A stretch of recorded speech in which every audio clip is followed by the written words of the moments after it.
Good evening, everybody. What is happening? How is everybody doing? Tonight, I'm back with another reaction video, and we're going to be checking out another SCP video that Amy Lai suggested to me. It's going to be SCP-181, Lucky, by Dr. Bob. It's not by the same people. I think this should be pretty interesting.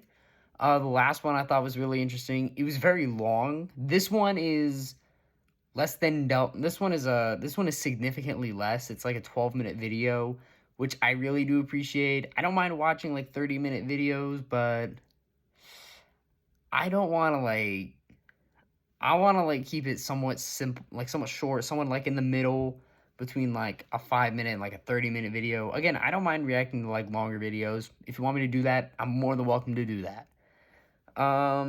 But yeah, I'm a little bit more tired tonight than I was a week ago. So that might be why I'm saying all this right now. But anyways, we're gonna be checking that out tonight. So I'll have the original link in the description, as well as the link to Dr. Bob's channel in the description as well. I will also shout out Amy Lai, who suggested this video to me. And with that being said, if you guys are ready, make sure you hit that like button down below. Subscribe if you want to see more content like this. Click that notification bell as well if you want to see more content like this, my SMG4 reaction videos, and then maybe Let's Plays and tier lists in the future. Top 10, top 5 rankings. I don't know. But with that being said, let's get this show on the road.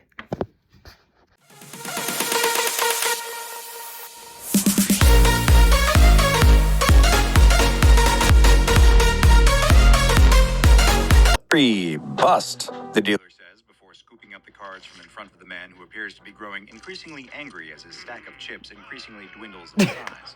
I hate busting on blackjack. I hate it. Table, where it seems all of the luck that he has lost has somehow been transported.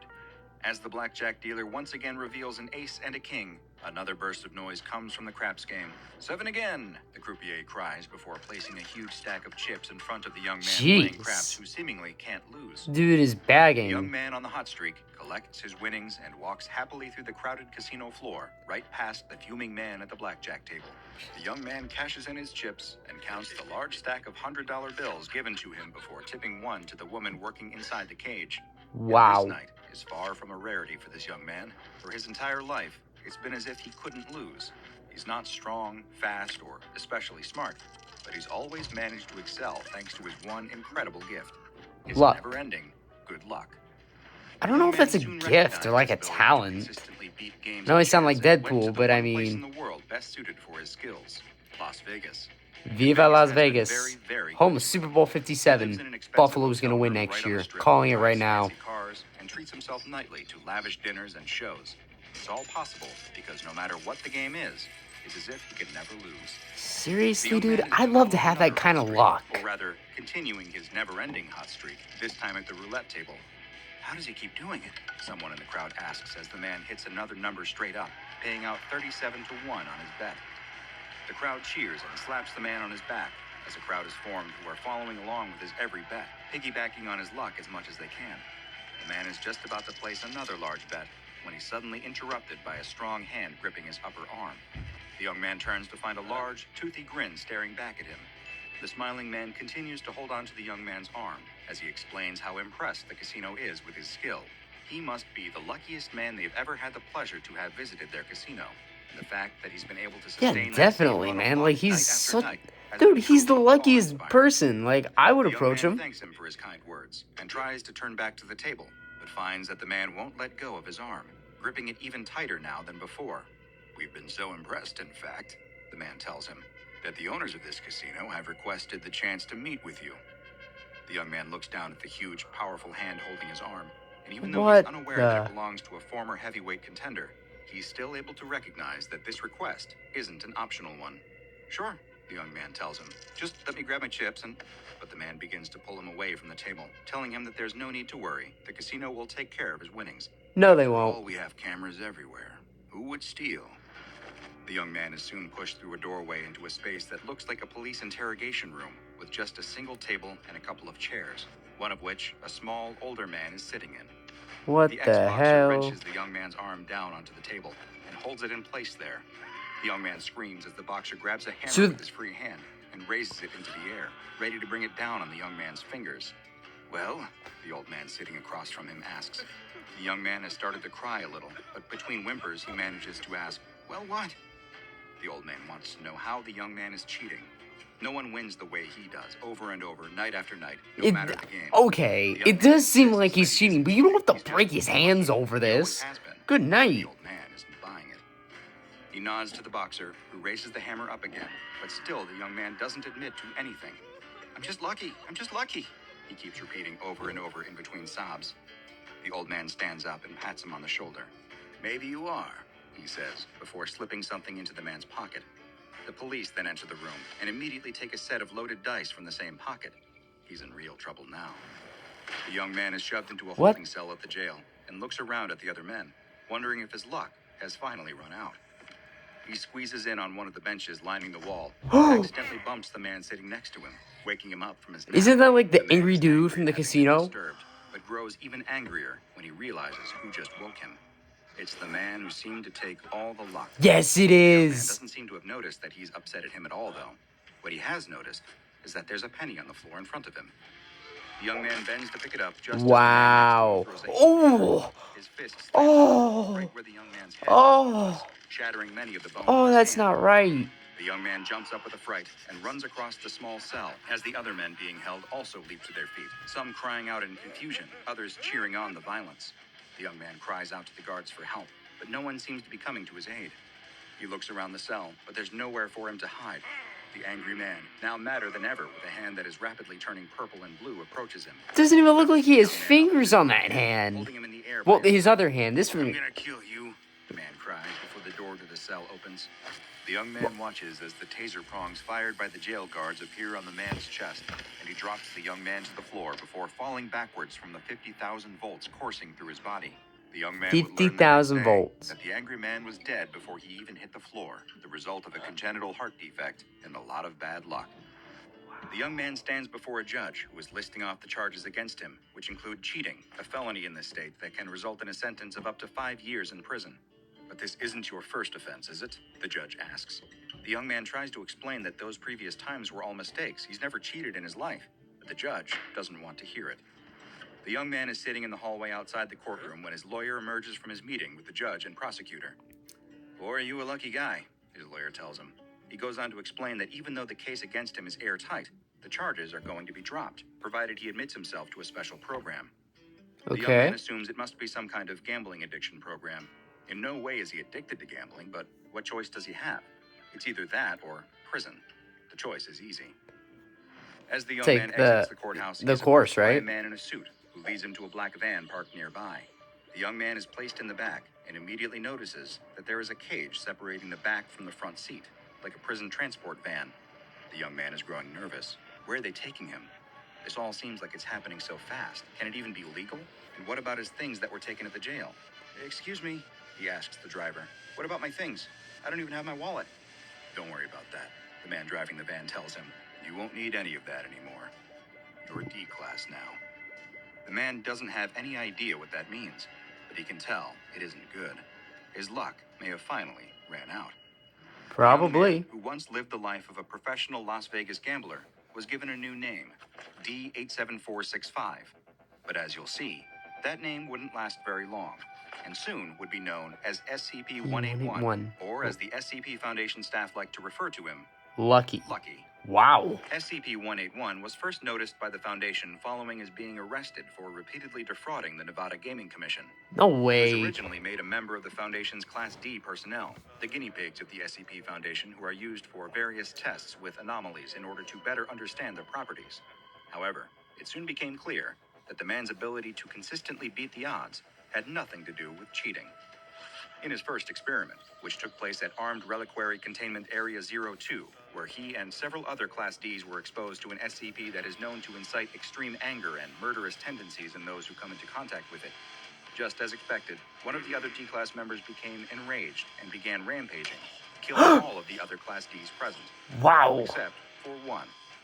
Through what appeared to be a stroke of good luck, the frenzying D-Class seemed to miss D87465, who had laid down on the ground amongst the other bodies and was playing dead. An armed Wow. response team soon entered the experimentation cell and put down the rampaging D-Class, Dang. bearing D-87465. He was next submitted to a test with SCP-075, a creature that resembles a large snail with a muscular foot What shaped like the a six-fingered clawed hell hand. is... SCP-075 is much heavier than its small size makes it seem like it should, weighing approximately 860 kilograms. Despite this, it is able to move at an extremely high speed, 860 quickly leaping kilograms. towards anyone who That comes near it and that spraying them with mother... deadly corrosive liquid. D-87465 was placed in a cell with SCP-075 as part of a test to measure its speed and reaction time. But despite SCP-075 having immediately killed all other prior D-classes during tests, D-87465 somehow managed to keep avoiding its leaping attacks. How? He was always able to guess which direction to move in order to dodge the deadly snail, like a soccer goalie who always picks the right way to dive to stop penalty kicks. Having now It's a good survived comparison. not one, but two experiments that exposed him to Keter-class anomalies, researchers needed to find out if D-87465 was himself anomalous, or simply a statistical anomaly. In order to test this, the D-Class was placed in the containment cell of SCP-082, better known to most as Fernand the Cannibal, a grotesquely huge humanoid with ogre-like features, who often Holy dresses like a crap. Victorian-era aristocrat and will regale his guests with outlandish stories before inevitably eating them. But there was something different about D-87465. After a full month of survival in 082's cell, a length of time that had resulted in all the previous test subjects being consumed, 1 month? SCP researchers suspected that this D-Class's incredible ability to survive was much more than dumb luck. But they needed to test him even more to see if his powers extended beyond just the ability to survive.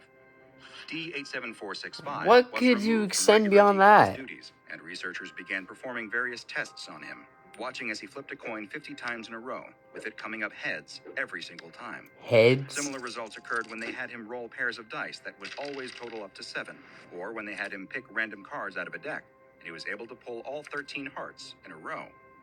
Foundation researchers were now convinced that this man was more than just I'd lucky. love to He have possessed luck the like ability to that. create an unnatural effect on probability. Seriously. The researchers suspected that he was I generating might this get effect without arrested, being but aware I of it. mean... At this point, I'm lucky D-87465 as was hell, reclassified dude. and given a new designation, SCP-181.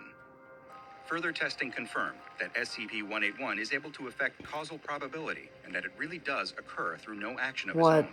the However, there's more hell? to SCP-181 than simply being lucky, as researchers soon found out. In an audit of death and injury rates at Bioresearch Area 12, where SCP-181 is contained, it was discovered that both had increased dramatically in the time since he was brought there. It seems that Okay. SCP-181 doesn't simply create his own good luck. He, in some ways, saps it from others simply by being present. Really? It now appears that every lucky moment he experiences results in the opposite happening to someone else. Wow. For every 7 he rolls on a pair of dice, someone else gets snake eyes. And for every Snake eye. death-defying escape he makes, someone else must die. There's no telling how far his ability might scale. Could he survive a nuclear blast? And if he did, what would be the result in order to even out the odds, so to speak? In light of these new discoveries, SCP-181 was removed from his low-level containment cell where he was allowed to occasionally interact with D-Class personnel for entertainment purposes, and was moved to Site-27, where he was placed in solitary confinement and classified as safe. All interactions with staff are now limited to the bare minimum in order to ensure his survival and security, without risking any events that might result in him getting lucky. Now go and watch another entry from the files of Dr. Bob, like SCP-007, Abdominal Planet, another humanoid SCP that is even stranger than this one.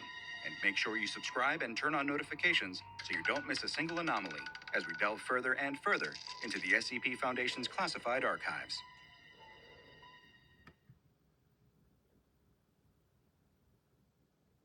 Okay, that's it? Okay. Because I know there are videos that do like an outro, so I just wanted to make sure that it was actually done before I started talking. Wow. That isn't... That is a crazy origin story. I don't think I paid much attention to the thumbnail, but did not think that, like, just going to a casino and, like, gambling, like, not gamble, but, like, having, like, just insane amount of luck. Who would have thought that, like, having that much luck would have... Perhaps I don't want that much luck. Maybe not. I actually won $200 on a scratcher one time. If you saw my last video, which is like one of like very few people, I mentioned that I did win a $200 on a lottery ticket. So I might just be content with that. And I think I have another lottery ticket that I gotta check right now. Because I haven't checked that yet.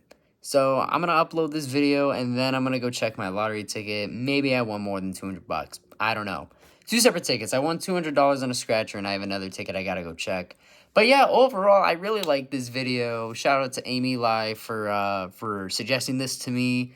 I've enjoyed reacting to these so far.